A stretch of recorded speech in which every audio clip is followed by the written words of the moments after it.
So, nawr te, rwy'n croeso mawr nawr te i'n siarad draig nesa, Mererid Hopwood! Diolch yn fawr iawn. Ffrindiau, ni di gorymdeithio yma heddi, nid yn erbyn dim, ond dros annibyniaeth a dros Gymru. Cantorion, ceir werthwyr, marchnatwyr, meddygon, seiri, surgeons, tattoo artists, teachers, trydanwyr, rei gryfel like giants and tiny babies in prams, and grandmothers like myself. We're standing here not against anything, but for independence and for a better future.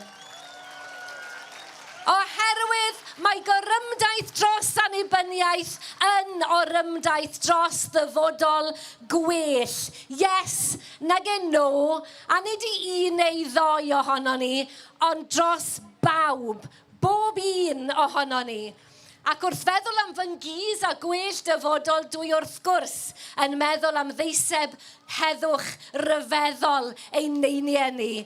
That 400,000 strong petition by the women of Wales calling for a better wall-less world exactly 100 years ago. Nawr, dyn ni ddim yn galw'n benodol am fyd o heddwch heddiw. Ond bydd y Gymru annibynnol siawns yn cofleidio'r gwerthoedd hynny. Ac mae geiriau'r ddeiseb yn berthnasol i ni, yr hirddydd haf, wedai heilog hwn. The future is big with hope. So said those women 100 years ago. Note the tense, is big with hope. Not will be, mae yfori'n llawn gobaith. Y presennol, the present. Dalwch sownd, dyfodol, yn bresennol. Sut? Wel, mae'r un gair bach nesa, yr her sy'n dilyn y gosodiad yn ateb y cwestiwn. Os gwnawn ni ein rhan. The future is big with hope if we, the people of Wales today, play our part. We carry the future in our present. We are the future, all of us, not just the tiny tots and pushchairs. The oldest amongst us is the future. Because no matter how old we are, tomorrow is fruit. Depends on the seeds we plant and tend today. All of us. Ac mae'r ardd, y wynllan, gyfeillion, i ni'n gwybod yn drad moch. Annibendod sydd gyda ni ar hyn o bryd, nag annibyniaeth. And make no mistaking, this tending is not about tidying up the mess. This is planting anew for a different success. Gwahanol, dyma'n cyfle ni, ffrindiau, i greu gardd wahanol, decach, well, i bawb. A garden, a patch of land. The wonderful thing about the Welsh word Cymru is that it means a people who share a patch of land together. It doesn't matter when we came here or where we came from. If we're here today, listening to the landscape, sharing our stories, then we are, all of us, Cymru, together.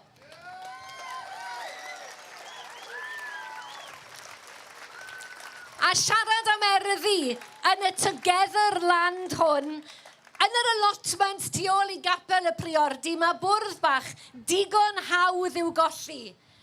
boasting the spot where we believe the Black Book of Carmarthen was compiled. Y llyfryn rhyfeddol sy'n sôn am Arthur a Myrddin a'r ddau air bach, tangnefedd rhyngom. So as we go about sowing the seeds of our independence, let's remember those words from the ancient Welsh text, and let's do so with passion, yes, but compassion too. Nawr te. Ond dim pawb, ffrindiau, yn cofio'r llyfr di, nac yn cofio'r ddeiseb. Ni di dod yn arbenigwyr ar anghofio.